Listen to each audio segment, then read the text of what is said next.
Welcome back to the channel, everybody. Today we're going to be talking about how to read your tailings return up there in the cab, kind of what kind of settings to change on the go, on the fly, kind of what you're looking for. Start off by talking about my settings. That's where I'm at in my particular corn, and then I've got filler plates in my cylinder, allow me to run it a little bit closer together and slower, or farther apart and slower. But really, you got to try to get your cylinder set so that what's coming off of your shoe is going to be full cob for the most part, and you're shelling them all the way. And I like to get the cylinder speed as low as I can and have that set to where it's doing this.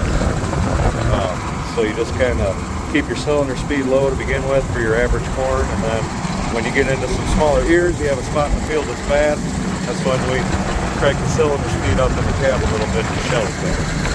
But what that does is it reduces cracking when your gap is correct, and your cylinder speed is down. You're going to have the least amount of damage to your rod. So right now I'm going up and I'm tilted a little bit to the left here like this. So I'm using the left side of my shoe more than I'm using the right side of the shoe. So when I turn around, I'm coming down the hill, leaning the opposite direction into the right side of my shoe. And I'm going to show you up here when I get turned around what this tailings return looks like coming down the hill, and why I know that I've got a small issue over there starting to happen. I'll have to stop and fix that. I want to show you guys what it looks like. I would stop and fix it right now, but that's kind of why I'm going so slow here. I could ramp it up a little bit, but I know that my shoe is a little messed up on the right side. When you're coming up hills, I cut the air down 2 full turns, and then coming back down the hills, I turn it back up. And maybe I should go a 3rd turn so that I don't have this problem, maybe. We'll see if it helps. But when I get turned around, we'll come back and I'll explain a little bit more of that.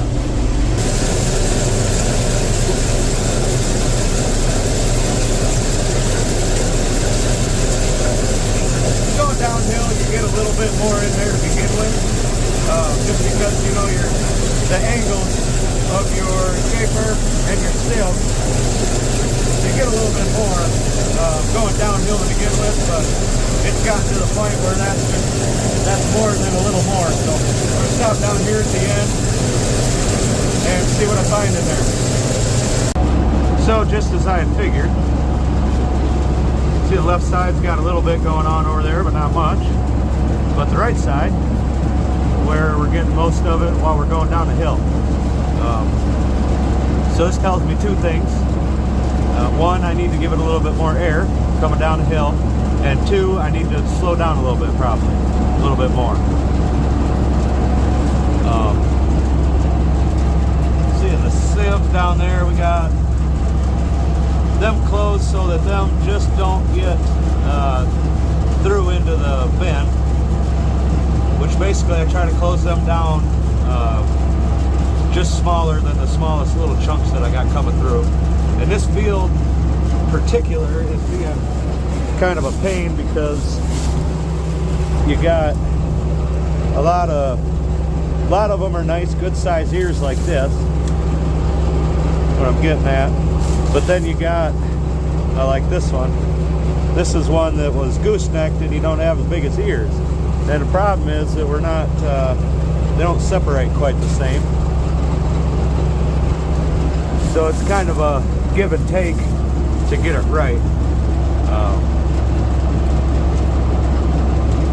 With the concaves, but we're doing pretty good. I can't complain about this. We got, every once in a while you'll have one that was broke up. I like to have these all full, but like I said, with the smaller ears, I can't do that because then I'm not threshing the smaller ears off. So, but then if you go too tight and too much, then you start grinding the corn on the big ears. So, like I said, give or take. I'll clean this out here, reset it. We'll go from there. All right, every time you clean it out, you end up starting all over. Find a place to put you guys here, maybe. Here you can see. Crooked and vibrating. Sorry about that. I'll make this quick. Basically here, running it a little bit closer than I like. Well, than I usually do. Because of the field conditions, which is just right into my fingernails on this one. And what that does is the small pieces, they're not able to get through there then for the most part. That's what I'm looking for in this case. Every field is different, like I said. And then with that, I like to find one of my small cobs, and like the best thing to do is make sure that that cannot go in anywhere.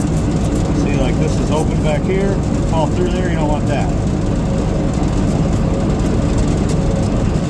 And because of the downhill stuff, I'm actually gonna close these down a little bit more. And I'm gonna leave these back ones actually open just a smidge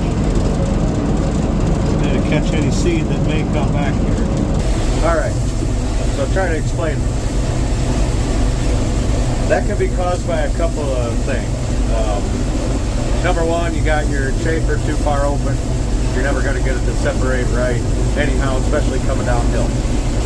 The heavier sticks, if you add enough air to it to blow all of those, to keep them up off of the chafer there, you're going to be blowing some seed out, especially once you get down. This is about 16%.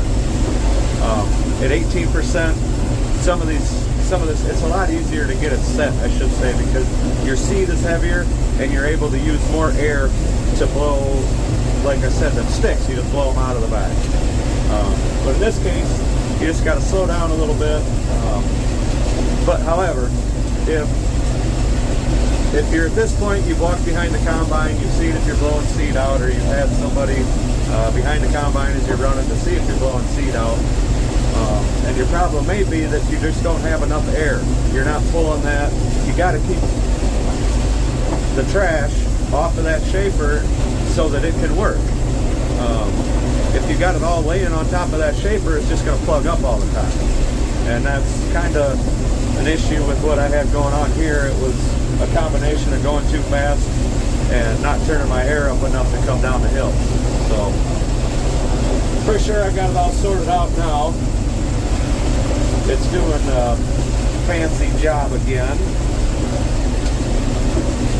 And I'm just not going to push the combine or fill it up again. I went up one turn. I have been going 2 turns up down the hills. And I'm going up to 3 turns, so we're going to see what that does. And I'm going to keep this speed. And basically everything that I was explaining there, it really helps out. It takes the guesswork out of knowing what that shoe looks like. You know, if you don't really know how to read this thing over here, you just got to stop every other load and check it, see if you have a problem. And knowing to read this and you know how long it takes to empty out at the end of the road is a big tell. Like I said, if it takes a long time to empty out, you got a problem back there to take care of. And in this case, it wasn't really taking long to empty out. It's just I was noticing coming downhill, leaning to the right a little bit. I'm getting more trash through that and more seed than I should have been. So I can show you guys the grain sample. Nice and clean. That was the bottom of the hopper too. Generally where you get most of your trash. Or the end of the hopper, you know what I'm getting at. Alright, so here we are back in the chute. For those of you that watch the channel, you've been here with me many times. But for those of you that are just joining in, where I'm setting it, we've already talked about the corn moisture and the size of the ears that I've got. I got the sieve set just so I can get my fingers, my nails in. not to the knuckles, just the fingernails. And that's, I don't know if it's that far. How about that? Then these back ones here, see, they're kind of, a couple of them are bent, of course, but try to find ones that aren't bent. I got these stacked, and then in the front, I've got them so that I can just very easily get up to the knuckles in there. That's working good in this particular corn. Sometimes I run that open farther, but we're throwing a little bit. Well, the problem is this corn, the tips are breaking off. Let me grab one here. So I'm getting a lot of these coming through the machine, and so I tried to make these so that these would kind of come off of them, and then if you caught that on camera, it fell in back here, so that we're not clogging that up. And we're going to end up sending more of those through the return instead of the clean grain elevator, and then making sure that we're catching anything that comes through. But the goal is not to have corn coming through that the return grain elevator, and we're going to talk about that. Now I'm going 3.5 to 4 miles an hour in this. I can't say for sure. Another thing about that, you want to make sure always that these can never get through, especially in these back ones. They can't get through that. So that's kind of how I gauge that. And then the rest I do up here in the cab by watching this tailing turn, which is why we're all here. So let me get running here, get the camera set up, and we'll start talking about that. Just to give you an idea of the grain samples that I'm getting, it's not perfect, but I'm not getting any dock at the elevator with it, so we're not going to clean it any better than that.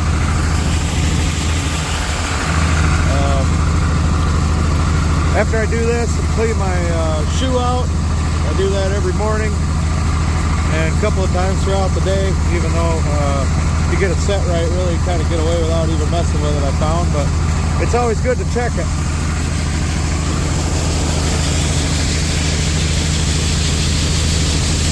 It's a nice clean grain sample. We're around 17% on this corn as well. Bring you in the cab here. It's 12 degrees and 15 to 20 mile an hour wind gust. So that's the average ears that I'm shelling. This is what the corn looks like, and then the cobs, just to kind of give everybody an idea.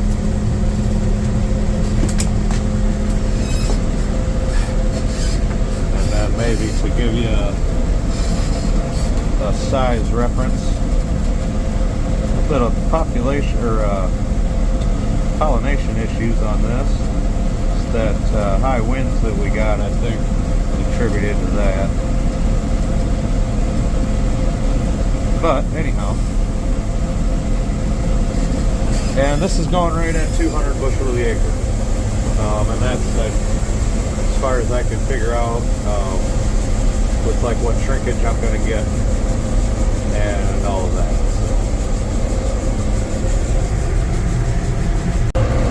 So a lot of times I like to run my sieve open a little bit farther, and same with the chamfer.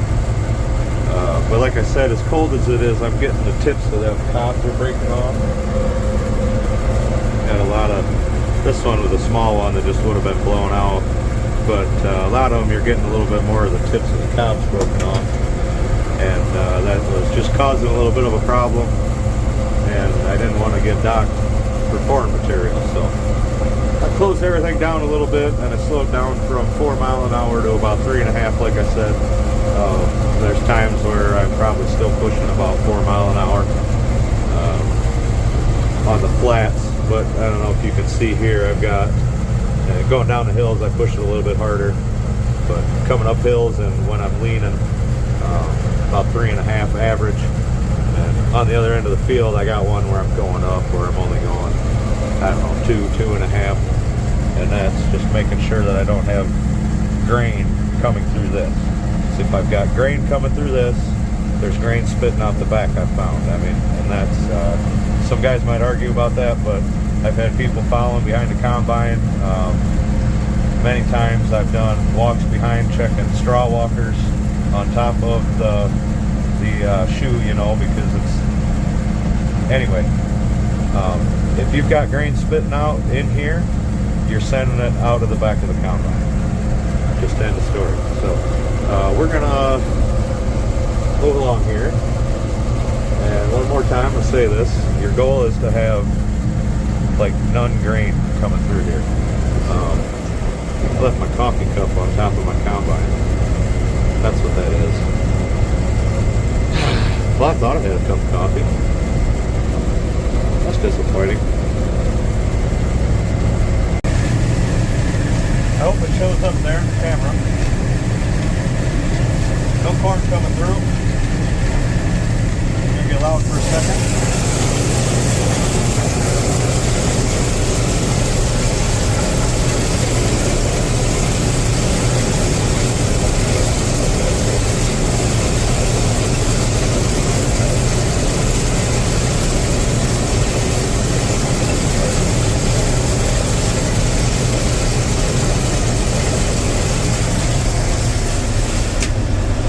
Every once in a while you might see a kernel dropping through it. So here again we're on a little bit of a slant here.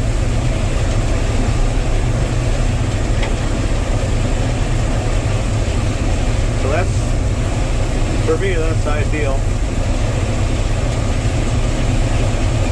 Where I seem like I get the cleanest grain out of it. Now, when I was drying it down and storing it, I was cleaning it a little bit better. But as it is, this is going right to the elevator. It's non-GMO, organically grown, transitional ground. So I'm just cleaning it enough that I don't get docked. That's what you do, right? So here I'm on a pretty drastic hill coming up. Got my air turned down, but we're still getting a couple of seeds through there.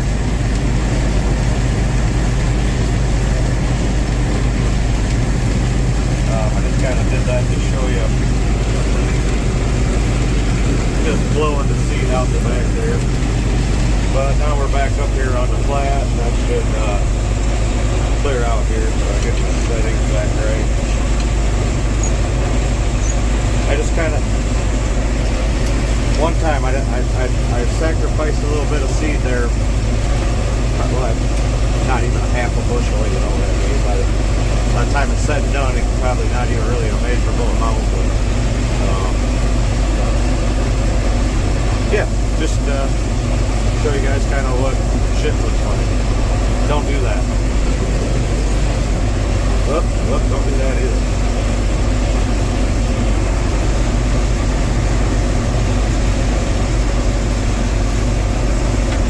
Now we're back into some good corn, slightly coming up a hill. We're on a level.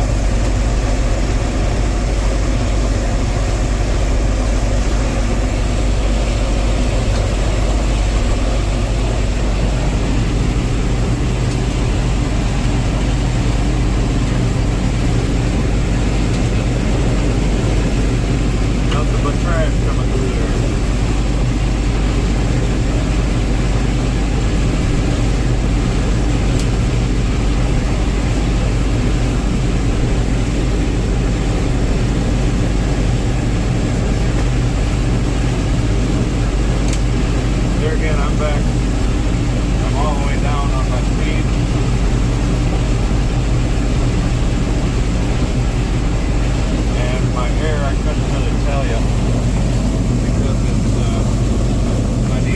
Needle gauge doesn't work there, and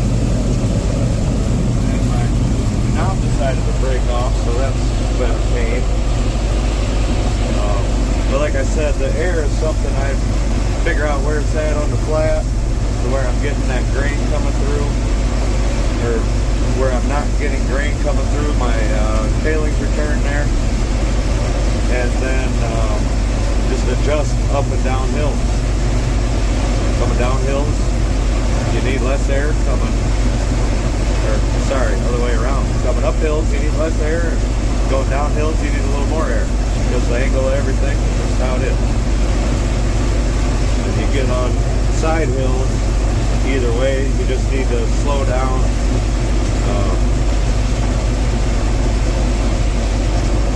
If you're just weaning, keep the same amount of air, but here again, if you're going up and down, everything applies.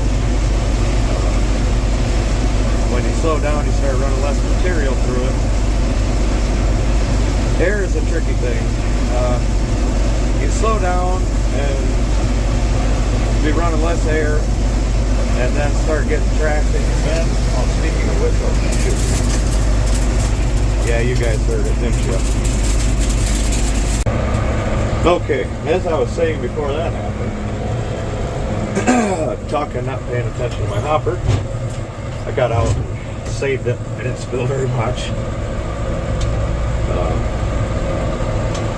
Anyhow, air is a tricky thing, because too much air and not enough air can almost create the same symptoms in the shoe. If you're not holding your there's my little pile that I spilled. It's embarrassing. Anyway, if you're not holding the fodder and material up off of the shoe back there, the shaper, you're not letting the seed fall. The seed needs to fall down through that. So that needs to be held up. So if you're not giving it enough air, you can still be blowing seed out the back and got some in here. And you'll think you need to give it less air because you're getting seed over here, but it might not be the case. You may not be giving it enough air. You're not lifting that fodder up and giving it a chance to separate at the beginning of the shoe.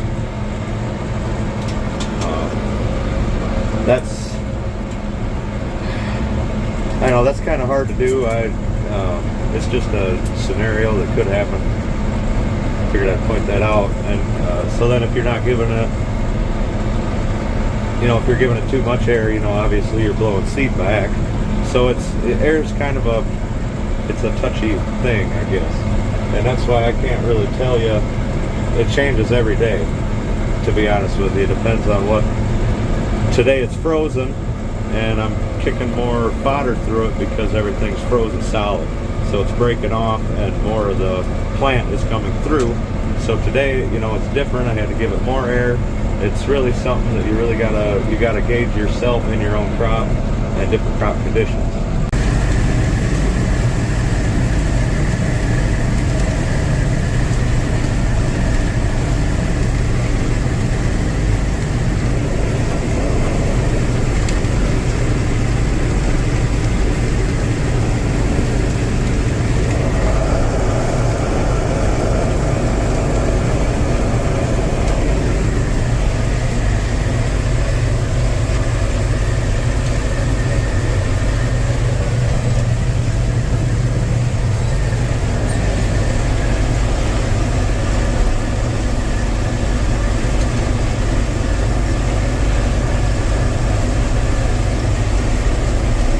So anyhow, I hope that I explained this all well enough.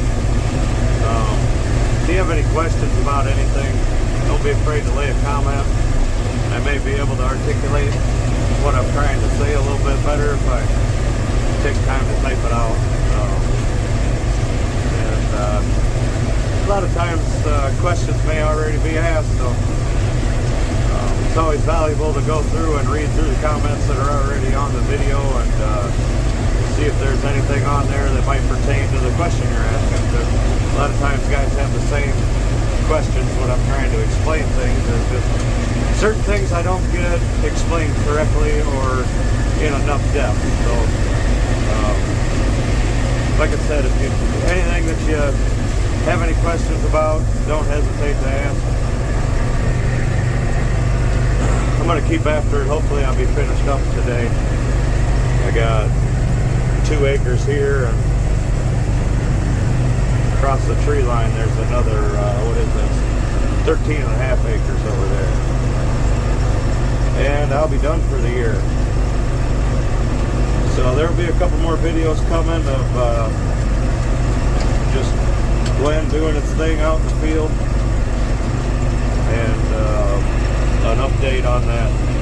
I picked that ground that I planted in the middle of July, and I got a video on picking that and the numbers of what it produced. Nothing special, let's put it that way. Like I said though, this is where we're going to end this video. I appreciate everybody for watching. If you like to give it a thumbs up, helps the algorithm, all that fun stuff, and I hope to catch you guys all on the next one.